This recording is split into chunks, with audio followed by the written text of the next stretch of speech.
You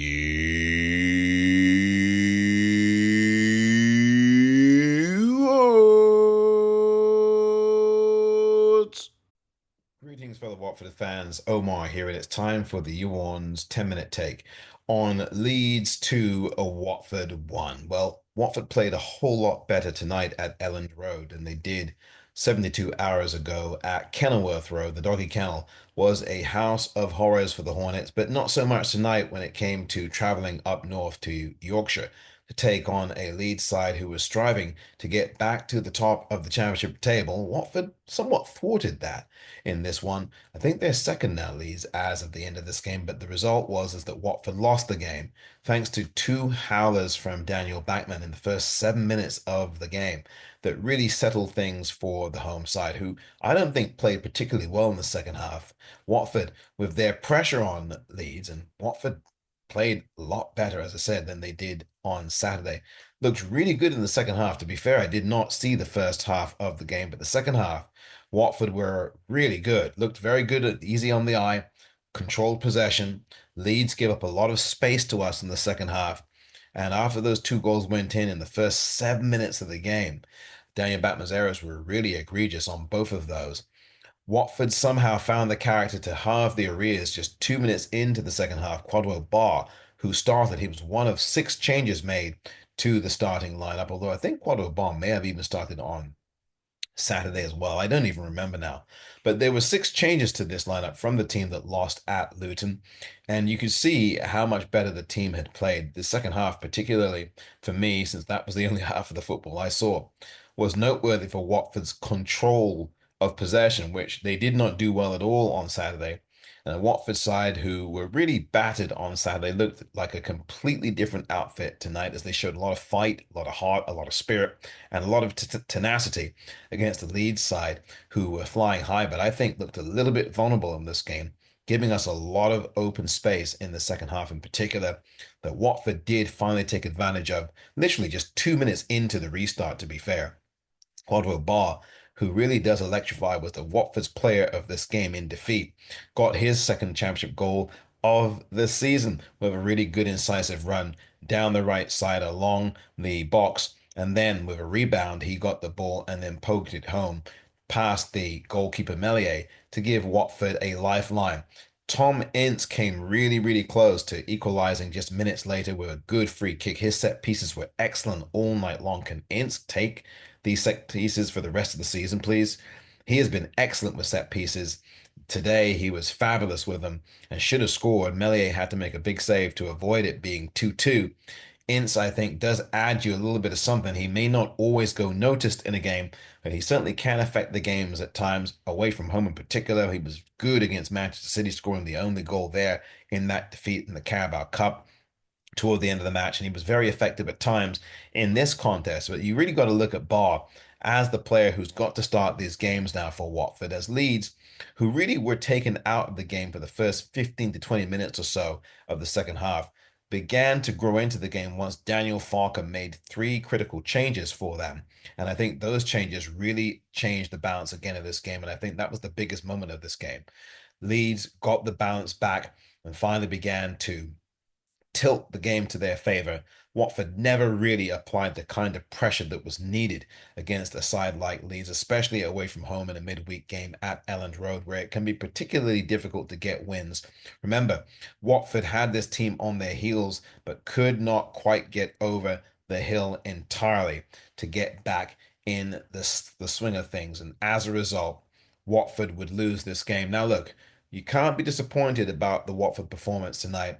You can't be disappointed with the fight and the hustle and the spirit, but you can be lamenting the two mistakes that Daniel Bachmann made. Now, look, goalkeepers will have bad games every now and again, but what does seem particularly puzzling, if not troubling to me, is that a goalkeeper who may not be 100% fit is now back in goal when there is a goalkeeper who, from all appearances, appears to be fit, appears to be 100%, and performed quite well in his stead, in his stint in the Watford goal, is somehow left out in the cold.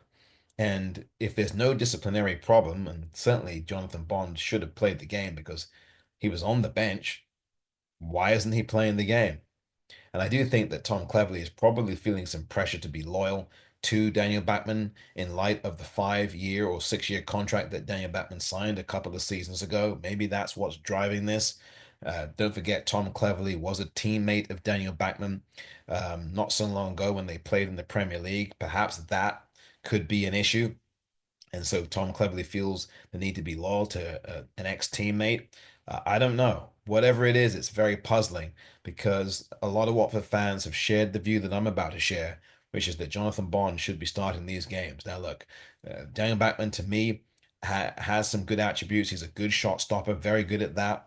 But largely, he is a very one-dimensional goalkeeper. He's a good person. I think he's a really stand-up guy.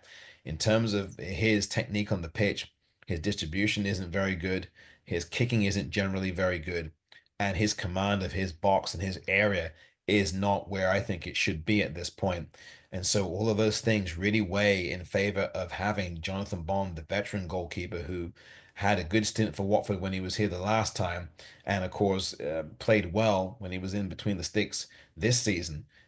All these factors and trends point to Jonathan Bond starting these games. And I do not know why Tom Cleverley is not looking at Jonathan Bond here and bringing him in. Until Jonathan Bond either, and I pray to God he doesn't, gets injured, or until Jonathan Bond has a bad, bad performance, I don't see why Jonathan Bond is on the sidelines. He earned the right to start the game Saturday, and he certainly earned the right after what happened on Saturday to start this game tonight at Elland Road, and yet he didn't.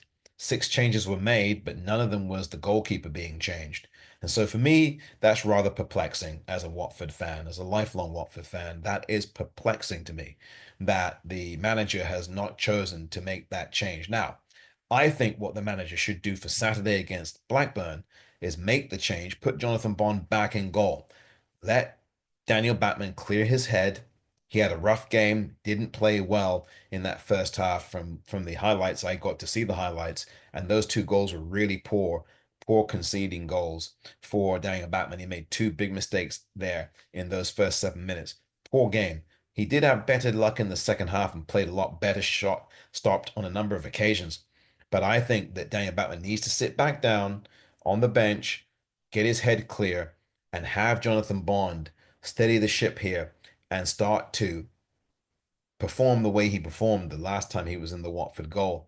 I really think that these are the kinds of things you need to do. You need to keep the team flexible and you need to keep the team competitive.